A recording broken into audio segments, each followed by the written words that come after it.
देखिए, एक बात स्पष्ट कहेंगे, झारखंड जिस दलदल में है वो क्रांति से ही निकलेगा, शांति से नहीं निकलेगा। साफ भाषा में कहते हैं, क्रांति से ही निकलेगा। पुलिस तो हमको लगता है वहां खुद अपराधी बन बैठी, तो उनको बातचीत करना चाहिए था। अगर उनको लगता है कि उनका संबंध हमसे है तो हमसे बात करना चाहिए। हम भी एक माननीय है, हम एक विधायक हैं, जहाँ से विधि बन के आता है वहां का मेंबर है, तो हमसे बातचीत करना चाहिए था। आप इनको बस अब ये देखिए कि हम एक विधायक हैं और वह कितना फोर्स लेके वहां पहुंची थी। तो जिस दिन आम व्यक्ति को झारखंड में पुलिस वालों से सामना होगा, उसको मसल दिया जाएगा चींटी की तरह। ये पुलिस वाले, ये एसडीएम, ये पदाधिकारी उसको चींटी की तरह मसल देंगे।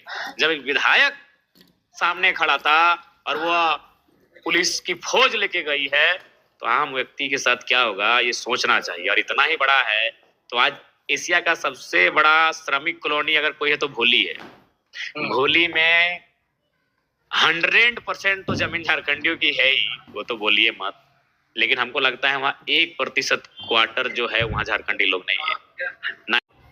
क्वार्टर में यूज कर रहे हैं तो हम लोग भी यूज करेंगे, यहाँ रहेंगे और कामकाज भी हम लोग करते हैं इसी आसपास में थोड़ा बहुत। तो यही कभी कभी रात को अगर अंधेरा हो जाएगा तो यहीं रहेंगे। तो उसी उद्देश्य से कुछ लड़के वहाँ दाखिल होते हैं और जैसे ही दाखिल होते हैं फिर ही छूट जाता है सबका। जो जीएम है थोड़ी वो लेटर जारी करते हैं एसडीएम को, एक दिन बात करते हैं, फिर वो आते हैं और काफी पदाधिकारी को की फौज लेके आते हैं। पहला दिन ये था कि रात 2 बजे उनके साथ मारपीट होने लगा। तो हमें पुलिस मारपीट कर रही थी। हाँ, पुलिस जिस क्वार्टर में ज्यादा किया, ठीक है, जो भी है, वहाँ हिंसा नहीं हो रहा था। पुलिस को मारपीट कहाँ करना चाहिए? जहाँ लगे कि हिंसा हो सकता है। पुलिस को लाठीचार्ज कहाँ करना चाहिए? जहाँ लगे कि विधि व्यवस्था आउट ऑफ कंट्रोल हो सकता है। एक क्वार्टर का मामला था, कुछ लड़के अंदर में थे, रात का समय था, ठंडा का दिन था, सुबह होने का इंतजार करना चाहिए था। पुलिस तो हमको लगता है वहाँ खुद अपराधी बन बैठी, तो उनको बातचीत करना चाहिए था। अगर उनको लगता है कि उनका संबंध हमसे है तो हमसे बात करना चाहिए। हम भी एक माननीय है, हम एक विधायक हैं, जहाँ से विधि बन के आता है वहां का मेंबर है, तो हमसे बातचीत करना चाहिए था। आप इनको समझाइए। वो रात के 2-1 रात को 2 बजे तो हम पहुंचे, तो उन लोग तो हमको लगता है 11-12 बजे पहुंचे होंगे। अब बताइए वहां जाके लोगों को जो थे उनको डांट फटकार हो रहा था, वहां तक सब ठीक था। मैंने कन्विंस करना, बातचीत करना थोड़ा बहुत, लेकिन मारपीट होने लगा। तो फिर हमको फोन किया रोते रोते लड़का, तो हम बोले ठीक है हम अभी आते। रात को यही हम मतलब ये कंबल ओढ़ के मोबाइल एरोप्लेन मोड में डाल के सोने की तैयारी में थे रात के 1 बजे। और हमारे अंगरक्षक दूसरे जगह थे, हमारे जो ड्राइवर है वो भी ससुराल गए हुए थे। हम अपना पैतृक आवास गए थे, अपना जो मेरा घर है बाप दादा का। देखिए 170 का स्पीड से आ रहे थे। तो फिर वहां गए तो सूचना मिली, तो फिर हम रात को 2 बजे गए तो देखे एकदम ऐसा माहौल है जैसे वो क्वार्टर पे नहीं, लग रहा है पीओके पे कब्जा कर लिए हैं। चारों तरफ से सीआईएसएफ, 5-5 थाना प्रभारी। तो हम पहले प्यार से ही बोले क्या माजरा है, तो फिर उनमें से कोई एगो थोड़ा सा टर्न में बात किया। तो फिर एक जब उसका टर्न हाई था तो मेरा तो भाई हम नेचुरल हाई वाला टर्न है, सीधे हम बोले कौन है भाई, दिस दैट हुआ, बातचीत थोड़ा सा हुआ हॉट टॉक। और उसके बाद हम वहीं सो गए, गाड़ी में ही हम अपना कंबल उम्बल ओढ़े और गाड़ी में ही सो गए। क्योंकि भाई देखिए जनता के लिए हम बने हैं, अगर वो हमारी जनता मुसीबत में है, गलत है सही है उसका फैसला बाद में होगा, वो मुसीबत में थी, हम नहीं जाएंगे क्वार्टर के अंदर, हम नहीं प्रवेश करेंगे, वहां अंदर नहीं सोएंगे।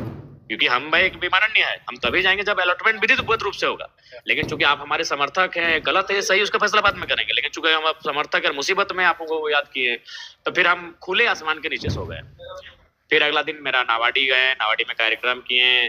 उसके बाद फिर शाम को एसडीएम सिंघम बन के एसडीएम महोदय वहां पहुंच गए। जैसे वो सिंघम है, फिल्म चल रहा है, आंसू गैस, गोला गैस, फायर ब्रिगेड, तमाम चीजों को लेके वहां पहुंच गए लाठीचार्ज करने के उद्देश्य से। तो भाई फिर हमको मैसेज आया, फिर हम दौड़ के आए। उसके बाद हमारे सामने वार्ता हुई, वार्ता में जो बातें आई तो पब्लिकली सबके सामने है।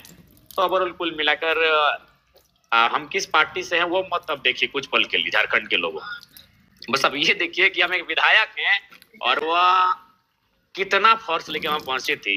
तो जिस दिन आम व्यक्ति को झारखंड में पुलिस वालों से सामना होगा, उसको मसल दिया जाएगा चींटी की तरह। ये पुलिस वाले, ये एसडीएम, ये पदाधिकारी उसको चींटी की तरह मसल देंगे। जब एक विधायक सामने खड़ा था और वह पुलिस की फौज लेके गई है, तो आम व्यक्ति के साथ क्या होगा ये सोचना चाहिए। और इतना ही बड़ा है तो आज एशिया का सबसे बड़ा श्रमिक कॉलोनी अगर कोई है तो भोली है।